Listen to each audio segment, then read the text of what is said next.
esta noche resumir lo que dije ayer por Bien, mi tema sería como una especie, porque yo no soy filósofo, una especie de filosofía de la inteligencia creativa. Este es el tema, y dentro de este tema, debido al congreso en el que estamos, la espiritualidad. Pero la espiritualidad entendida como una capacidad, no como conocimientos, sino como una capacidad liberadora, que es una de las dimensiones clave de esta inteligencia creativa. Es lo que hace a la inteligencia más creativa, porque nos permite liberarnos de los conocimientos, de no quedar apegados a los conocimientos que poseemos, abrirnos a los desconocidos y ser creativos. Este era el mensaje, uno de los mensajes que lancé ayer. Esta dimensión liberadora de la inteligencia o espiritualidad es la que nos da acceso a la dimensión de misterio de la realidad, que es un acceso inmediato. Y este misterio de la realidad yo lo simbolizo, ayer lo expliqué, con la expresión libertad creativa de la realidad. Este es el símbolo fundamental, yo creo, para nuestro tiempo, que es un símbolo que se responde a un cierto hecho que no es objetivable, pero que puede ser, que es comprobable en el hecho de que la realidad no se puede determinar nunca. Ningún conocimiento, ningún sentimiento agota la realidad. La realidad siempre es libre, de hecho, siempre nos sorprende y siempre avanza creativamente. Es nuestros hábitos mentales, nuestros modelos, que nos hacen ver lo repetible. Pero si tuviésemos más desarrollada esta inteligencia liberadora, veríamos claramente que la realidad no se repite nunca nada. La propia ciencia esto lo reconoce en el hecho, pasa es que le llama azar, de que no puede controlar si habrá un cambio genético, si habrá una mutación. De hecho, no podríamos nunca, la ciencia, la teoría de la evolución, no nos puede asegurar que si volviésemos atrás en el tiempo, en el universo aparecería la vida, y mucho menos el hombre, o lo humano. Este es el hecho de lo que llamo el hecho de la libertad creativa de la realidad. Es fundamental porque es el origen, y ir al origen siempre es la mejor manera de atacar la complejidad de los modelos del mundo desde esta simplicidad del origen. Esto es parte de lo que dije ayer, a ver si, porque tengo que ir recordando para no repetir.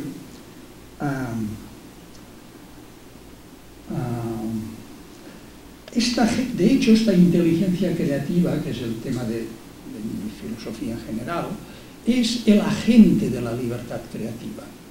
Es ella que en cada modo de existencia va creando los modelos de la realidad que cada existencia necesita para sobrevivir, para existir. Es decir, que la realidad tendría dos accesos, uno a esta libertad creativa, que es la dimensión de misterio, porque la libertad no se puede definir, es puro misterio. El que intente definir la libertad la está matando. Bien, pues hay esta dimensión de libertad creativa y luego la dimensión que ella misma crea de los modelos en los cuales vivimos de la realidad y que construimos continuamente, ese constitutivo. Y el modelo más general que esta inteligencia construye, que se adapta a los conocimientos que tenemos hoy, es lo que yo llamo la red universal de interacciones. Es decir, que todo está en interacción con todo. Y digo interacción porque no es una interacción externa entre entidades ya constituidas, sino una interacción que constituye cada existencia. Nosotros somos nosotros mismos un cruce de esta red. Si mirásemos todos los millones de células, cómo interactúan entre ellas, cómo interactuamos con el mundo. Es decir, este es el modelo esencial en el cual tiene sentido hablar de la libertad creativa que opera en este modelo y en cada existencia para construir y ir en un proceso autopoético, irse constituyendo en el mundo, en esta red. Y en esta red nada acaba desapareciendo, porque aunque un nudo se rompa, como está influido en todos los demás, nada se pierde completamente. Es una forma de hablar de que toda existencia de alguna forma ha influido, forma parte ya no de la red. Y los demás nudos, como han recibido estas interacciones, pues, y ellos están constituidos por ellas, hay esta transmisión. Esta es la visión general del modelo. Y luego hablé de que esta inteligencia creativa, que esto parece muy abstracto, se puede concretar en lo que llamo las capacidades creativas, y me concentré en 5 de ellas, que las creo fundamentales, y los expliqué. Hoy no las voy a explicar porque, claro, solo las citaré un poco, que son 5 y las hago corresponder con la mano, que le llamo la mano de la inteligencia creativa. Y estas capacidades serían el índice, que es el que apunta a lo que me interesa, a lo que importa, a lo que me motiva. Es una capacidad esencial, sin la cual la inteligencia no sirve para nada, porque es la energía de la inteligencia, el interés. Y va desde los instintos animales, es una capacidad del sentir, desde los instintos más elementales, de supervivencia, sexual, lo que sea, pasa por la curiosidad intelectual y llega hasta el amor. Y si funciona bien la capacidad de liberación, que la veremos después, puede llegar a un amor incondicional. Esta dimensión es fundamental, esta dimensión. Si ustedes quieren ver cómo una persona, cómo es una inteligencia, miren cómo es su interés. ¿Qué interés la mueve?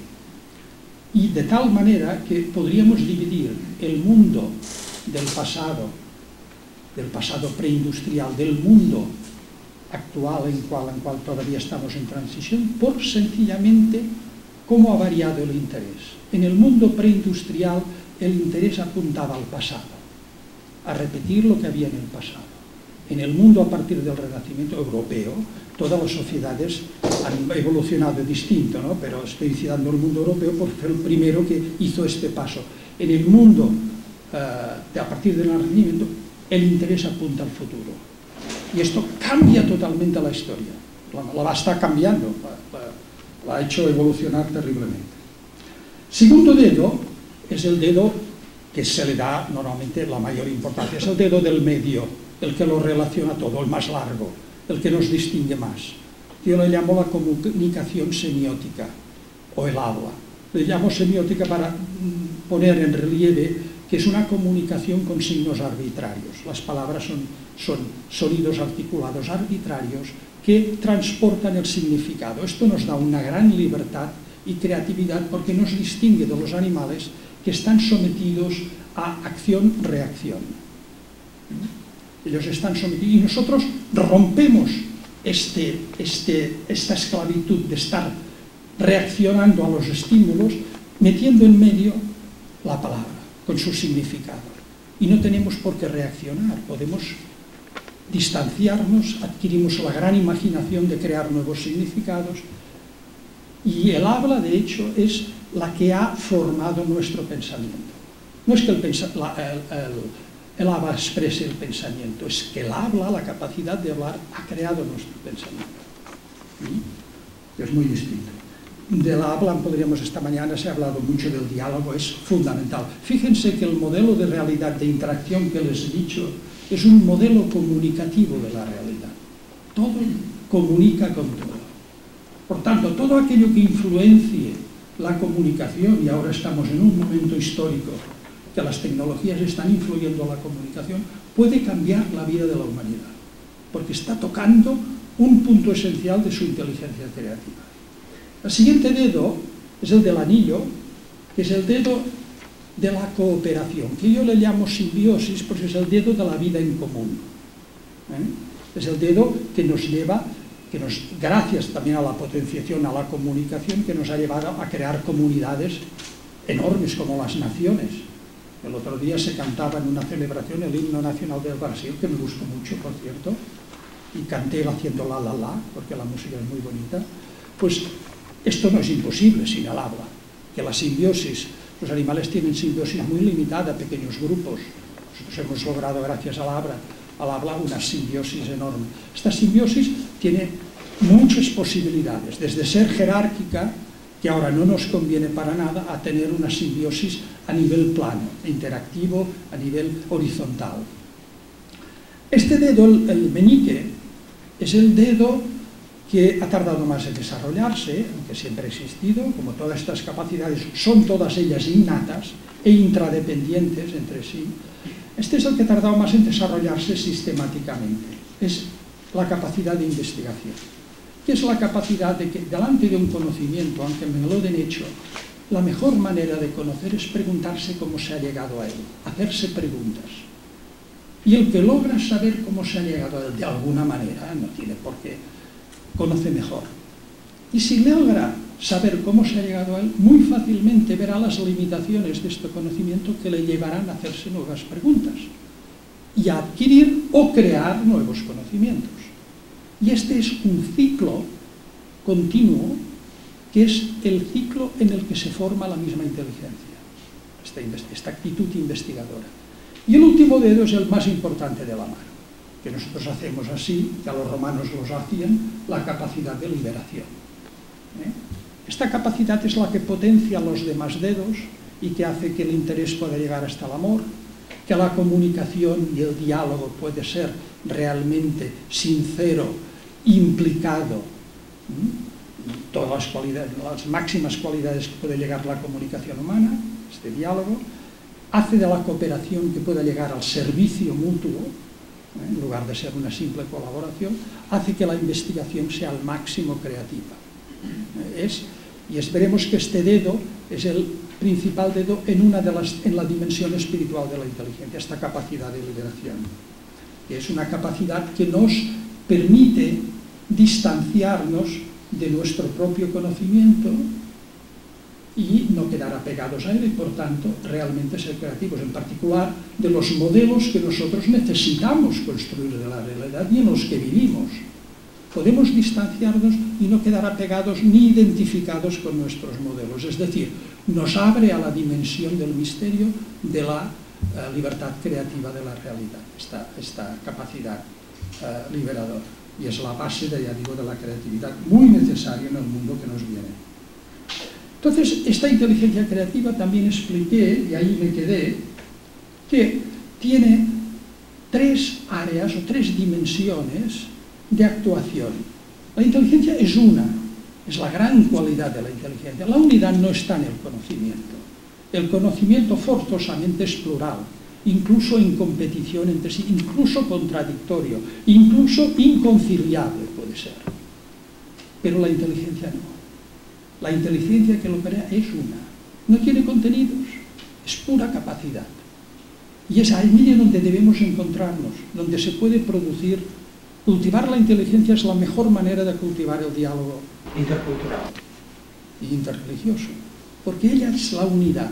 Lo que yo sé en un tema, la inteligencia lo traslada al otro. Fíjese en la metáfora, por ejemplo. La metáfora es un ejemplo de que mi experiencia en un dominio lo traslado al otro. Pues esta es la gran capacidad de la inteligencia que no tendrán nunca las máquinas, aunque les llaman inteligentes. Por eso hay que tenerlo muy presente.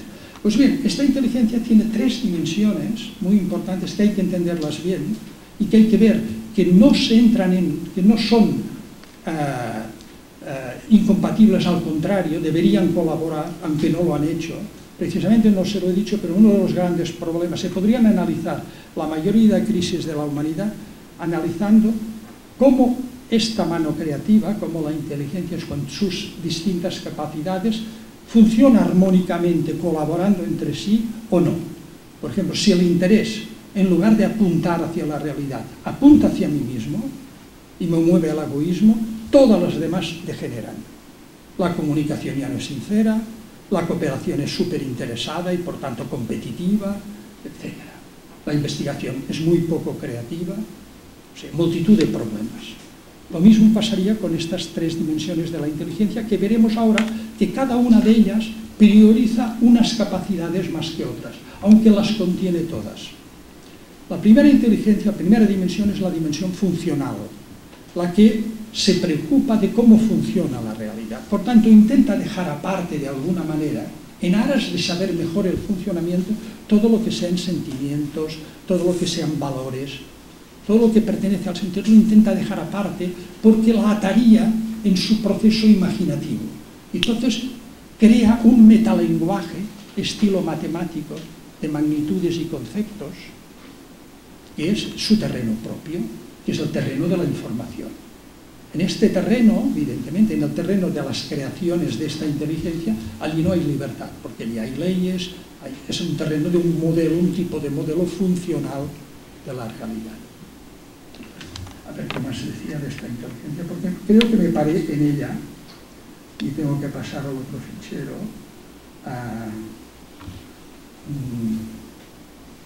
Esta es una inteligencia que es la que en la etapa moderna de la humanidad, así como en la anterior, en la preindustrial, dominó la inteligencia que le llamo yo axiológica, la de los valores, la del sentir. En la etapa industrial de la humanidad empieza a dominar la inteligencia esta funcional. Lanzamos todo nuestro interés e ilusión en cómo funciona la naturaleza, en crear artefactos, en desarrollar la tecnología, y crece enormemente. Hasta el punto que, como pasa siempre cuando una cosa se cultiva demasiado en exclusiva, se cree con el monopolio del conocimiento y nace el cientismo. Pero en sí la inteligencia funcional no tendría por qué llegar a esta situación. Es porque le fallan las otras dos formas de inteligencia. Cuando le fallan las otras dos y no van unidas, ella se cree la única, la reina, y además es muy fácil de controlar, porque como ella no trabaja con sentimientos, es muy fácil que caiga en manos de los que quieren dominar, del dinero, de la plutocracia y del imperialismo, que es lo que ha pasado. Porque le han fallado la siguiente que veré ahora. Voy más rápido porque creo que si no, no dejaría tiempo. La inteligencia axiológica es la valorativa, es la inteligencia del sentir, la que prioriza el interés y los valores, y la cooperación, la cohesión, y la que crea esta es la inteligencia, la más importante, porque ella debería dirigir la inteligencia funcional. Ella debería decir hacia dónde tienes que trabajar, qué tienes que crear, qué es lo que importa que se haga en cada momento. Pero si ella es pobre y se queda pegada a unos valores que cree fijos, como ha pasado, unos valores que se creen propios de la naturaleza humana y no dependientes de las necesidades, porque los valores siempre son respuestas a necesidades, a cosas fundamentalmente que son importantes, no son algo de la naturaleza humana. La naturaleza humana se está constituyendo continuamente a través de su inteligencia creativa. Por tanto, se descuidó esta inteligencia y esta quedó en manos, ya digo, aprisionada por el imperialismo y el capitalismo, de hecho. Esta inteligencia valorativa también tiene un metalenguaje propio, que está mucho de ellos inserido en nuestra misma lengua. Nuestra misma lengua está preñada de valores, es el transporte. Pero además ha creado una metalenguaje, que es una de las grandes capacidades que tiene el lenguaje humano, de crear metalenguajes, lenguajes que hablan del mismo lenguaje. Esto es una maravilla. No nos damos cuenta de la maravilla que es el habla y su potencialidad. Bien, y la tercera inteligencia es la liberadora. Es una inteligencia que no tiene objeto.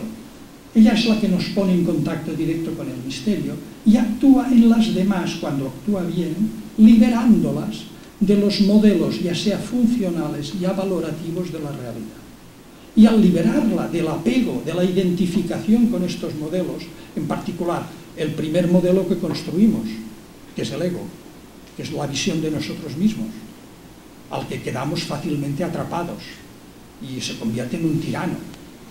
Pues esta es la que permite desapegarme de este modelo, de los mismos conocimientos, de mis pensamientos, que no significa liberar, no significa negar, no se niega al ego, ni se le mata, se le hace que cumpla su función, que es servirnos para la vida, a nuestras necesidades. Lo único que hay que vigilar es que no sea el tirano, que no estar apegado a él, igual al pensamiento, igual a los conocimientos. Si no, la inteligencia misma no funciona bien. Y ella es, al desapegarnos de los modelos, lo que hace a las otras dos inteligencias el máximo posible creativas, y que la propia inteligencia valorativa pueda dirigir la funcional. Este sería el ideal.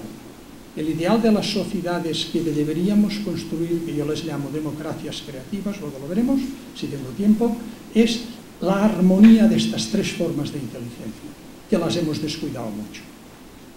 La funcional ha sido al máximo cultivada, está en las escuelas, está en todas partes.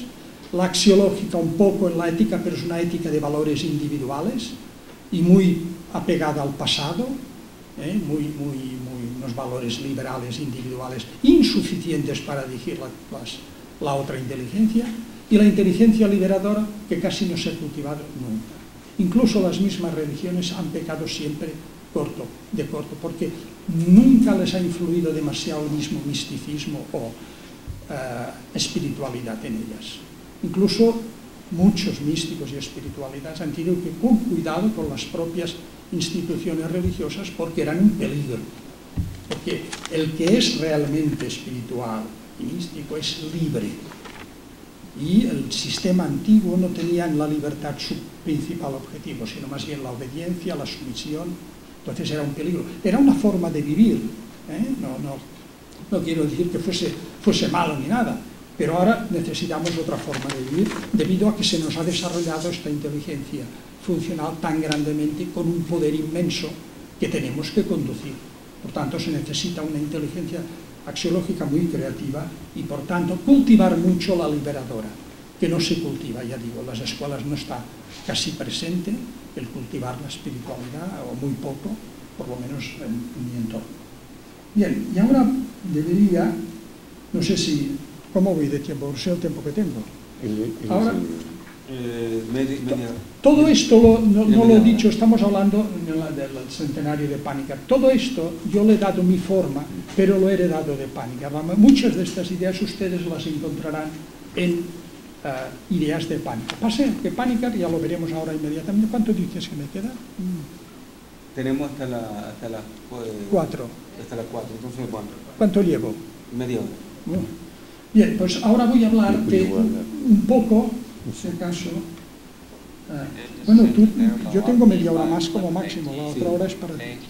Bien, voy a hablar un poco, muy rápidamente, de la situación actual en la que vivimos. He hablado un poco de dónde venimos, que es de este mundo preindustrial, muy poco hablado, y ahora, a partir del Renacimiento, es cuando se desarrolla esta inteligencia funcional muy fuertemente.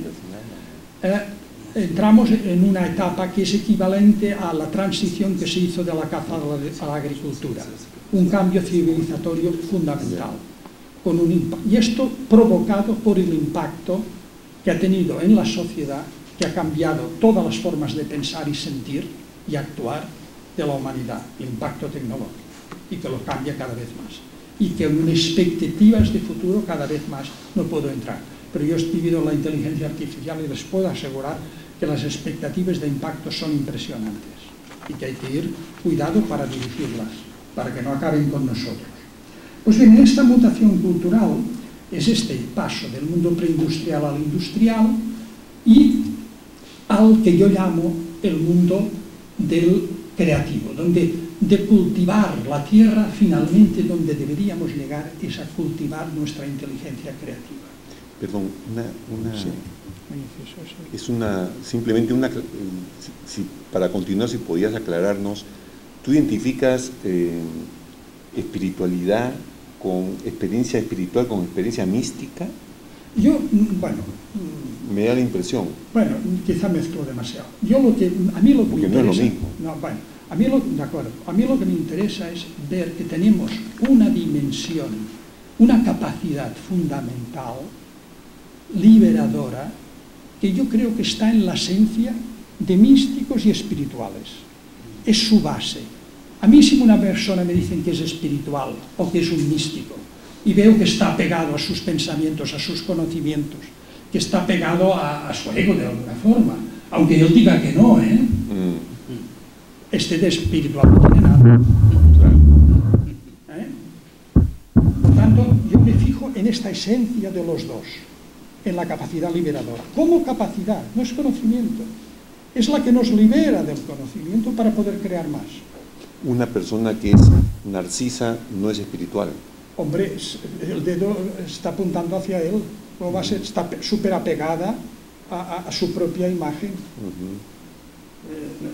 Bueno, yo no he entrado en detalles, pero dejo que ustedes lo piensen. Si ustedes quieren examinar cómo son ustedes y cómo son los demás, miren cómo les funcionan estas capacidades. Miren la potencia que tiene su capacidad de liberación, cómo funciona el interés, cómo se comunican, cómo cooperan, si tienen actitud de investigadora, y conocerán a esta persona y a ustedes mismos. Porque estas capacidades son lo que nos constituyen como humanos. Esta es mi teoría, puedo estar muy equivocado. Bien, pues esta mutación, hago un poco más, es muy importante de conducirla a buen puerto. Y es la única forma es lograr el equilibrio, porque hemos vivido en esta mutación crisis terribles. Y yo las atribuyo fundamentalmente al desequilibrio de estas tres dimensiones de la inteligencia. En particular, el poco desarrollo creativo que ha recibido la inteligencia, que debería decirnos en cada momento qué es lo que importa, qué es lo que motiva, qué es lo que puede dirigir, cuáles son las finalidades de la vida, que son cambiantes según los momentos y que puede concretar los valores. No pensáis que los valores son algo fijo, sino que hay que concretarlos en cada momento. Que es lo típico de una persona inteligente, que más que aplicar conocimientos, lo que hace es continuamente a concretar los que ya tiene y crear, si conviene, de nuevos. Porque todo lo que sea aplicar conocimientos, pueden estar seguros que lo harán mejor las máquinas. Incluso aprender conocimientos y adquirir nuevos. Nos van a superar en este nivel, como nos han superado en el cálculo. A ver quién se pone a calcular las ecuaciones de Schrödinger a mano hoy. Lo hacen mucho mejor las máquinas. Pues igual, aplicar conocimientos. ¿Perdemos en ajedrez? En ajedrez perdemos de las máquinas. Sí, pero fíjese que una máquina, por mucho que sepa de ajedrez, no sabe jugar a damas. Y no sabe hacer un huevo frito. No sabe pasar lo que conoce en un dominio a otro. Es una inteligencia fragmentada. La característica fundamental de la inteligencia humana es su unidad, que lo que aprende en un sitio es capaz de aplicarlo en otro. A mí que me digan una máquina, las máquinas hablan, pero usan la lengua. Por eso siempre hay que distinguir entre la lengua y la capacidad de hablar, que es creativa. La lengua, usarla, lo pueden hacer las máquinas. Tendremos conversaciones con máquinas en el coche, lo que sea. Pero las máquinas no hablan, no son creativas, ni tienen estas capacidades. En particular, la que más nos distingue de las máquinas es la liberación. Es decir, si no cultivamos esta capacidad, las máquinas nos van a superar. Y en los puestos de trabajo, el que no sea creativo en su puesto de trabajo, le meterán una máquina allí. O sea, que la espiritualidad no es una opción, ¿cómo se diríamos? Un adorno. Actualmente es una necesidad de supervivencia y de ser eficaz en el mundo actual. Yo creo que es el mayor incentivo para cultivarla. Bien, pues voy más rápido porque es que si no... Entonces, voy a ver cómo vivió, si no me fijo más ya en esta mutación cultural, porque la podríamos analizar viendo el interés, cada una de las capacidades, cómo ha cambiado desde el mundo industrial al mundo actual. Y cómo va cambiando todavía. Estas capacidades van cambiando. Por ejemplo, la comunicación, yo les digo, hay que ir con mucho cuidado con las tecnologías de la comunicación, porque inciden en algo fundamental. Y en la misma cooperación. El individualismo que nació y se fortificó mucho, desgraciadamente, a partir del Renacimiento, y que atomizó la sociedad, y que dejó el Estado y el individuo, y rompió las comunidades, pues ha sido fatal. Pero esto ha sido por falta de cultivo de estas otras capacidades de la axiológica, que es la que crea cohesión, la que crea comunidad. Porque no valían los valores anteriores preindustriales para crear comunidades nuevas. Igual que no valen los valores para un matrimonio, los valores que les sirvieron a nuestros abuelos. Hoy día hay que investigar para ser, y hay que tener un proyecto común continuamente renovado para tener una pareja estable. Si no, olvídense, cambiarán cada 2 por 3. Bien. O sea, perdón, es una espiritualidad laica de la que tú estás hablando, ¿no? Sí, no es una espiritualidad religiosa. Digamos, bueno, para mí, yo es que a mí no me gustan las etiquetas. A mí me gusta que entiendan lo de la liberación y que la cultiven. Llámele como quiera. Laica, claro, no es religiosa en cuanto que no supone creencias de nada. Claro, eso me refiero. No supone ninguna creencia liberarse. Es una capacidad de la propia inteligencia, muy, muy sutil, eso sí, que a veces se confunde con trascendente. Es sutil porque fácilmente queda tapada por los propios conocimientos creados y se queda en letargo, como pasa con toda la inteligencia. Fácilmente queda en estado letárgico y lo que nos dedicamos es a tener una inteligencia programada. Y el que se queda con una inteligencia programada, las máquinas programadas serán mejores que él. Vuelvo a repetirlo porque es importantísimo. Ustedes todavía no lo ven venir, pero yo que he vivido, ya digo, en el mundo de la inteligencia artificial y me he movido en el Silicon Valley y por ahí, con todos los cuentos que hay ahí, porque hay mucho cuento, pero cuidado, hay cosas ciertas, que las máquinas lo harán mejor, ya las ven, ya se puede hablar con ellas, habrá coches automáticos sin conductor, que hay que ver cómo se dirige todo esto, no es fácil, pero crea unos retos terribles, enormes. Pero bien, yo quiero ver qué le pasó a Panikkar, porque yo venía a terminar de hablar aquí de Panikkar, no de lo que yo pienso solo. Panikkar, delante de esta mutación, yo tengo una imagen de él como Moisés. Moisés, pongo la analogía, Moisés saca al pueblo de la esclavitud de Egipto para llevarlo a la tierra prometida. Pero debido a sus dudas, por no yo me entró, se quedó en la colina observando la tierra prometida, no entró en ella. No entró, se quedó, no le... Panikkar le pasa un poco lo mismo. A mí me condujo a esta liberación de todo el peso de creencias gracias a la filosofía, a una serie de conceptos, a una serie de sensibilidades, al cultivo de la misma espiritualidad, de esta liberación, a la meditación, me llevó a liberarme de todo este peso de creencias que servían muy bien en su tiempo, no estoy en contra, y al que le sirvan, que continúe con ellas. Pero el mundo no va por ahí, Por creencias no vamos a solucionar los problemas que tenemos. Pues bien, Panikkar le pasó lo mismo, como Moisés, nos saca de todo y se puede aprender inmensamente de él. Y la mayoría de ideas las están apuntadas en sus obras. Pero él, debido a que este mundo nuevo es salvaje, desequilibrado, donde la inteligencia, funcional domina, es arrogante, cree que tiene el monopolio del conocimiento. ¿Por qué? Porque las otras dos no se han desarrollado. Y yo le decía a veces, ¿y quién tiene la culpa que no se hayan desarrollado? Los que se ocupan de los valores. ¿Y quiénes se ocupaban de los valores en el mundo antiguo? En el país, las religiones.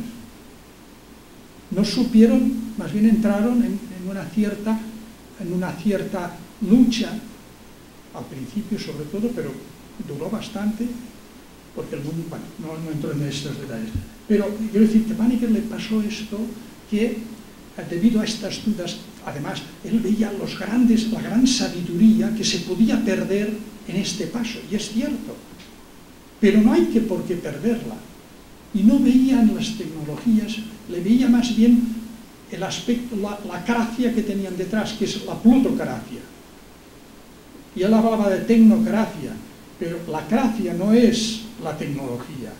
La gracia es la que lo domina, es la plutocracia y el imperialismo, que tiene comprados a los especialistas y que trabajan para ellos, para hacer dinero y para imponerse y dominar y para colonizar donde sea y convenga. Es decir,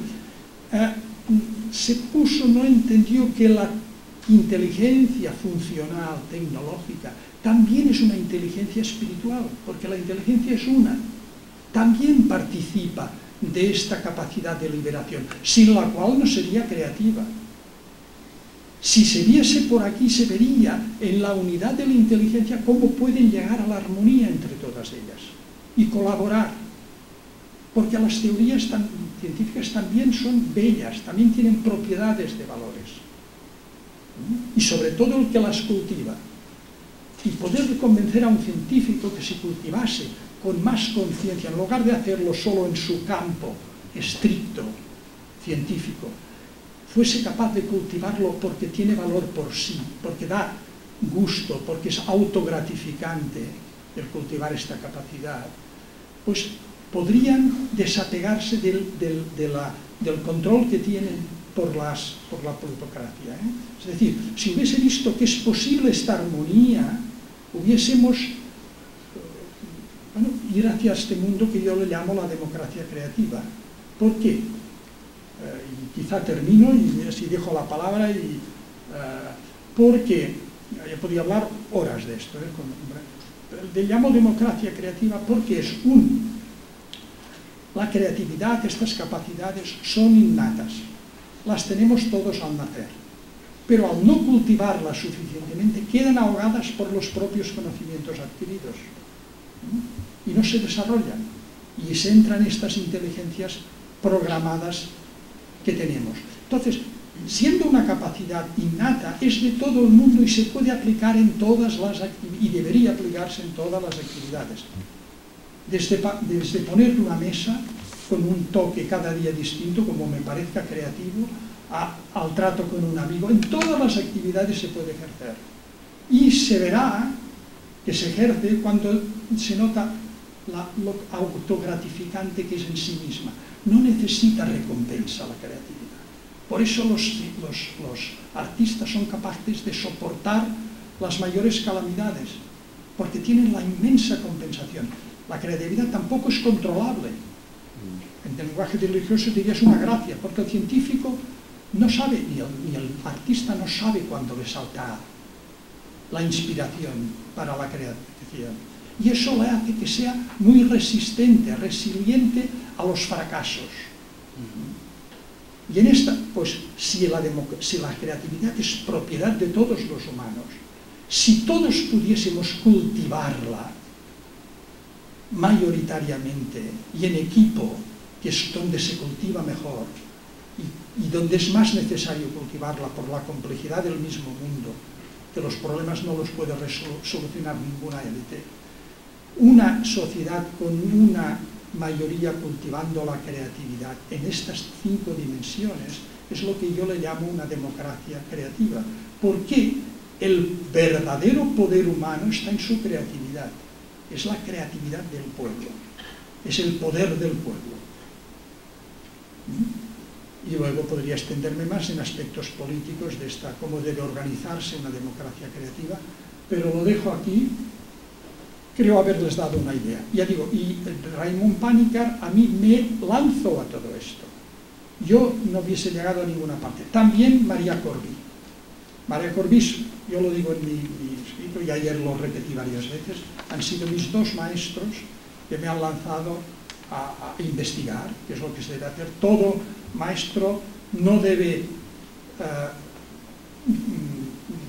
quedar apegado a él y repetir lo que él ya dijo, sino lanzarte, impulsarte a partir de lo que él dijo a encontrar caminos y acrecentar la dimensión de la inteligencia.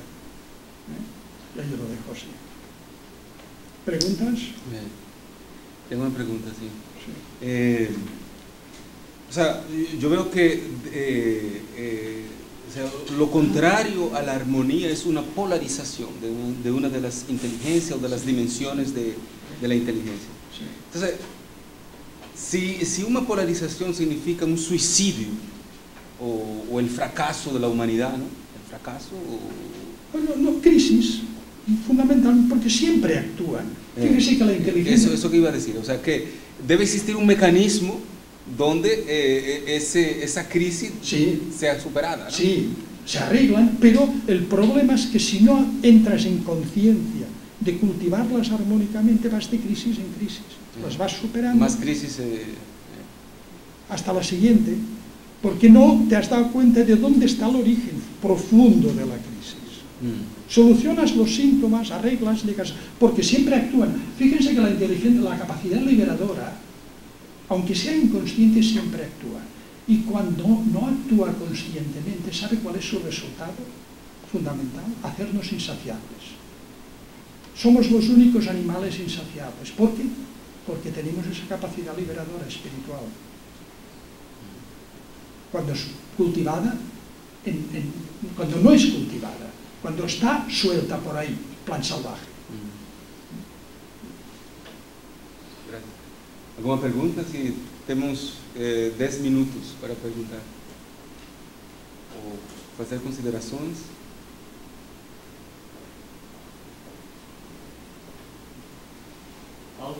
Sí. Flavio. Ah, Flavio. Es que no os veo, perdonad. Sí, por eso. Pues has dicho al final que también María ha contribuido contigo en la reflexión sobre el tema. Sí. ¿Podría decirnos 2 o 3? Porque creo que aquí la gente no conoce bien a María. Ah, bien, sí. Sí, pues dos o tres puntos principales del pensamiento de María que contribuyen para el tema de la creatividad. Fundamentalmente, sí. Fundamentalmente, María Corbí desarrolló yo les recomiendo que lo vean, un libro que se llama Hacia la espiritualidad laica. Desarrolló esta idea de que la espiritualidad no tiene por qué estar unida a creencias. Es fundamental. Esto a mí me ayudó a hacer un paso más, porque con Paniker yo también estaba ahí, en la colina, mirando. Y él me hizo un paso más. En el terreno de la creatividad fui una influencia mutua, porque María buscaba algo para caracterizar el mundo moderno, él lo veía muy abstracto, y que quería caracterizarlo con algo que le pareciese muy concreto. Pero luego sí, hemos discutido y él también introdujo, pero fundamentalmente esta idea de creatividad. Pero fundamentalmente él es la persona que nos muestra que esta capacidad de liberación, su inmensa fuerza, y como él le llama, en lugar yo le llamo la libertad creativa de la realidad, él le llama la dimensión absoluta de la realidad. Y sobre todo, él trabaja muy bien y explica estos dos accesos a la realidad. Este acceso a través de los modelos, de nuestras necesidades, que nosotros tenemos que construirlo, y este acceso a lo absoluto. Y trabaja mucho y dice que este acceso debe ser a través de la investigación también. Y entonces trabaja fuertemente esto. Ha escrito además, últimamente, su teoría, al desarrollar su teoría, más que ir en la dirección que yo he intentado ir de la inteligencia, él va en la dirección de lo que él llama proyectos axiológicos colectivos. Es decir, que todos nosotros deberíamos crear nuestros planes de vida, que él llama proyectos axiológicos, es decir, investigando qué valores tenemos que, a través de un proyecto, qué valores cultivar, qué valores utilizar. Y, por ejemplo, él enuncia 12 valores, creo. Uno le llama la espiritualidad, él le llama la cualidad humana, precisamente para no quedar atado a las viejas visiones de creencias de la espiritualidad, le llama cualidad humana. Luego el siguiente es como valor, la simbiosis la mira como valor. Luego tiene la educación permanente, tiene la libertad, el sentido de libertad, tiene la igualdad y la generosidad, diríamos, pero la igualdad fundamental. Es decir, hace y luego da toda una teoría de cómo se deben crear estos proyectos que contengan valores para nuestro tiempo. Y estos proyectos tienen que ser dinámicos en cada situación. Por ejemplo, él en una empresa, lo que iría él es hablar con los directivos, a ver, ¿qué narración qué proyecto axiológico es una narración, qué narración convendría implantar en aquella empresa para que todos sus miembros cultivasen unos valores que los hicieran más eficaces, pero también mejores como personas, es decir, más efectivos en el mundo actual, con más cualidad humana y al mismo tiempo más exitosos en el mundo actual. Y lo mismo podría ser en cualquier actividad, crear un proyecto axiológico, es decir, una narración, es como si dijésemos un poco como lo que antes se llamaba un manifiesto, en el cual yo me adhiero a este manifiesto y vivo en sus valores. Él ha desarrollado cómo se crean, en 5 libros creo, donde la propia espiritualidad da un proyecto colectivo de cómo cultivarla. Ha trabajado mucho todo este aspecto, que es interesantísimo. No sé, tú también conoces, Flavio, no sé si he explicado bastante, tú parece que bastante, si puedes intentar darle más. Pero aquí no era mi objetivo hablar, como comprenderás, he hablado un poquito, casi poco de Panikkar. Es el centenario de Panikkar, no el de María. Queda tiempo a Todavía. Sí, por eso yo les dije ayer ya, ¿no? Pero no, ya paro porque si no me como tu tiempo. Hace rato que te lo has comido. No, todavía quedamos. No, mentira, pero no, es una broma. Pero lo que, claro, me deja algunas preguntas, ¿no? Hombre, para mí fantástico. Y críticas, por favor. Ya. Que uno se cree que se lo sabe todo, ¿sabes? Porque cuando digamos, hablar de una espiritualidad, de una capacidad liberadora de todo supuesto previo, ¿no? De que tenemos la capacidad de poner entre paréntesis, por decirlo de una manera, porque ahí se quedan, ¿no? Pero evitar que interfieran, ¿no? Desapegarnos, como dice el propio Panikkar, ¿no? Madurar en un constante desapego liberador, ¿no? Y por eso se habla de una espiritualidad libre de creencias, ¿no? Ahora, los seres humanos, ¿no? Los seres humanos nacemos en un ethos determinado, ¿no? Y desde que nacemos nosotros estamos oxigenándonos y estamos asimilamos una lengua, y al asimilar una lengua asimilamos pues estructuras gramaticales, como tú bien dices, que nos permiten después crear frases que nunca hemos escuchado, etcétera, etcétera, movernos en diferentes juegos de lenguaje. Es de una creatividad impresionante lo que presupone la adquisición y el uso del lenguaje, ¿no? Pero al mismo tiempo nosotros vamos asimilando no solamente estructuras gramaticales, sino también vamos asimilando jerarquías de valores, ¿no? Y todo esto de una manera totalmente prereflexiva, ¿no? De una manera no consciente. Y eso es lo que nos permite a nosotros desenvolvernos en la vida, ¿no? Porque sin nada de eso no podríamos desenvolvernos, ¿no? Ni sobrevivir, se puede decir, ¿no? Por eso yo más bien me inclinaría a pensar que esta capacidad no puede, digamos, me cuesta mucho imaginar una capacidad de esta naturaleza desapegada, completamente liberada de su ethos de pertenencia.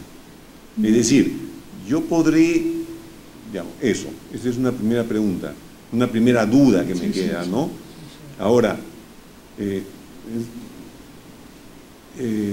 lo que no quiere decir de que uno no pueda asumir una actitud reflexiva frente a los conocimientos y creencias y valores adquiridos, ¿no? Una persona puede relacionarse con sus creencias de una manera libre, de una manera no libre, ¿no? De una manera autónoma o una manera heterónoma, ¿de acuerdo? Pero lo que no va a poder nunca va a ser liberarse completamente de aquello que fue su ethos originario de pertenencia. No sé, yo me imagino que un occidental que se convierte al budismo zen va a ser siempre un occidental que se convirtió al budismo zen, no va a ser un budista zen como el que nació como budista zen, ¿no? Merleau-Ponty solía decir, refiriéndose a otro campo de la vida, ¿no? Cuando hubo todo un movimiento de muchos intelectuales y sacerdotes que se hacían obreros, él decía, ojo, una cosa es un obrero y otra cosa pues es un intelectual que devino obrero. Siempre va a ser diferente, ¿no? Entonces, habría que tomar en cuenta eso, ¿no? De que estamos hablando de ciertos condicionamientos, es una espontaneidad limitada y más aún encarnada, ¿no? En ese sentido, ¿no? Quizá eso podría decirse y podría completarse, ¿no? Ahora, esta espiritualidad, digamos, de la que se está hablando, sea laica o no laica, o sea, laica en el sentido de que puede estar desatada de toda creencia religiosa, ¿no? O puede no estarlo, pero siempre y cuando haya una elección libre. Una cosa es alguien que simplemente adopta una religión porque así la recibió y otra cosa es que la elija, ¿no? Por razones propias, ¿no? Puede ser vivida, pienso yo, de varias maneras. Puede ser vivida de manera solitaria, de manera eremítica, sin el soporte de los rituales comunitarios. Sin embargo, y este es otro de los temas, cuando es vivida en comunidad, ¿no? Cuando esta capacidad, esta espiritualidad es vivida en comunidad, la espiritualidad individual se potencia. Es decir, la posibilidad de influir en el mundo, ¿no? La posibilidad de actuar en el mundo, de introducir cambios en nosotros y en los demás y en las aspiraciones de las personas, aumenta de manera significativa. O sea, no sé hasta qué punto, digamos, vivir la espiritualidad de manera no eremítica, sino comunitaria, ¿qué te da y qué te quita? Porque también no solo te da, te quita. Es que en lo humano no hay nada individual. Ajá. Por su misma constitución es cooperativo. Y esto precisamente lo distingue también de las máquinas, que no lo son. Nuestra inteligencia se ha formado en la cooperación, en la comunidad. No existiría. Es lo que le pasó al Frankenstein, el pobre. Lo crean en el laboratorio y su tragedia es que no logra entrar en cooperación y en comunicación con los demás, aunque aprende la lengua, sabe usar la lengua, pero los demás no lo admiten en la comunidad. Y esta es su gran tragedia. Pero los humanos, si estamos formados en comunidad desde que nacemos, y todo es comunitario, lo que pasa es que nos creemos individuos y que nos vamos a salvar nosotros. Pero esto es un engaño, un autoengaño. Todo es comunitario. Ya, hablando de una espiritualidad religiosa, ¿no? Digamos que una espiritualidad ligada a una vivencia elaborada de lo sagrado, de lo que sorprende, ¿no? A eso me refiero con una espiritualidad más de cultura religiosa. Voy a decir algo que quizá puede, no sé, ¿qué les parece? Yo creo que lo que la espiritualidad gana en poder de influencia, ¿no? Cuando uno forma parte de una comunidad institucionalizada, o sea, con reglas, con doctrinas, con normas, etc. Es decir, cuando la espiritualidad se convierte en religión instituida, muchas veces lo que gana en poder lo pierde en carisma.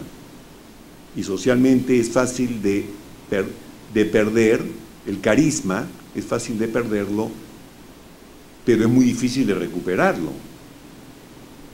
Es decir, el carisma tiene que ver con esta, dice Leonardo Boff, con la fuerza neumática que instaura las instituciones y las mantiene vivas. A mí me parece una muy buena Neumática quiere decir espiritual. Espiritual, sí. Definición de lo que viene a ser. Porque no tiene nada que ver con los neumáticos, ¿verdad? No, no. Bueno, Sí, el aire. sí. Ya. Claro que sí, Ya le por hacía favor. una broma, perdón. Sin el aire no podemos respirar. Ya. ¿No?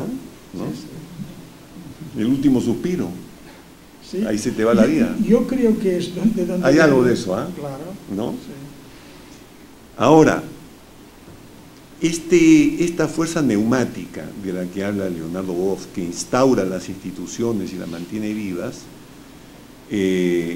no solamente, es lo que él nos sugiere, aparece en las experiencias místicas extraordinarias, sino, lo cito, tanto en lo rutinario como en lo extraordinario, puede estar abacado por esta categoría de carisma, puede estar animado por esta fuerza neumática, porque de alguna manera es una manera de hablar de la manifestación del espíritu en los miembros de una comunidad.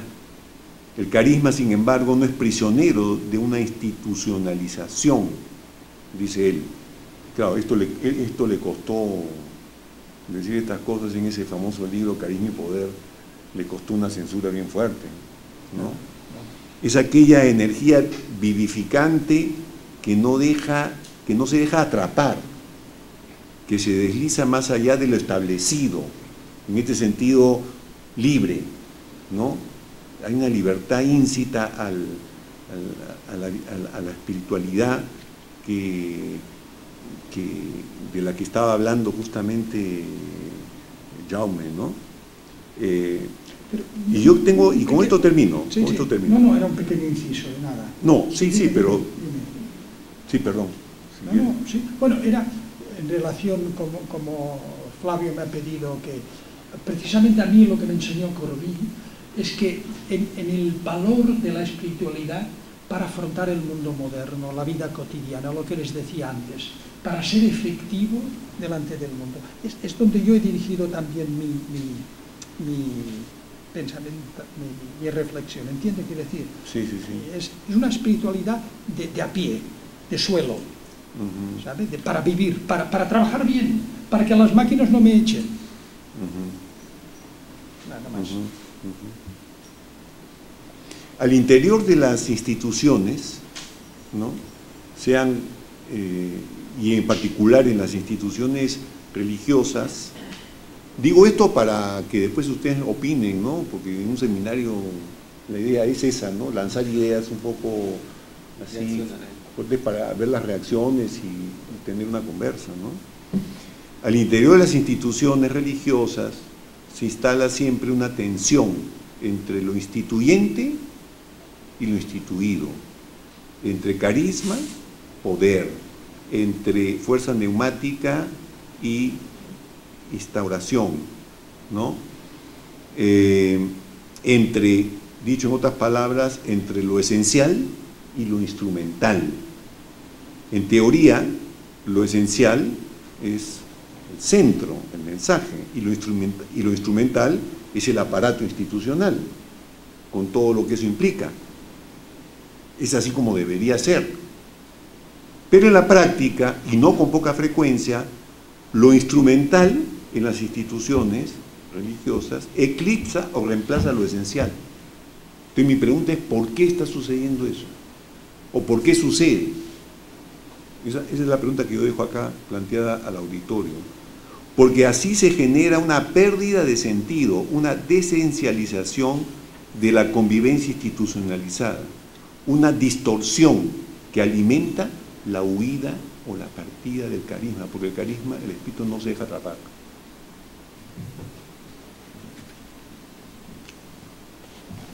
Bem, eu sou da área bíblica e eu acho que uma grande dificuldade, por exemplo, tradução de Bíblia para línguas indígenas. Essa é uma grande dificuldade que nós encontramos com tradutores, porque determinados conceitos que existem na Bíblia, por exemplo, tanto na língua hebraica como na língua grega, às vezes esses conceitos não existem numa língua indígena, né, numa determinada língua. Então, aí cria para o tradutor, eu acho que uma grande dificuldade de como fazer uma tradução onde um determinado conceito não existe nessa outra língua. Então, aí é uma outra dificuldade.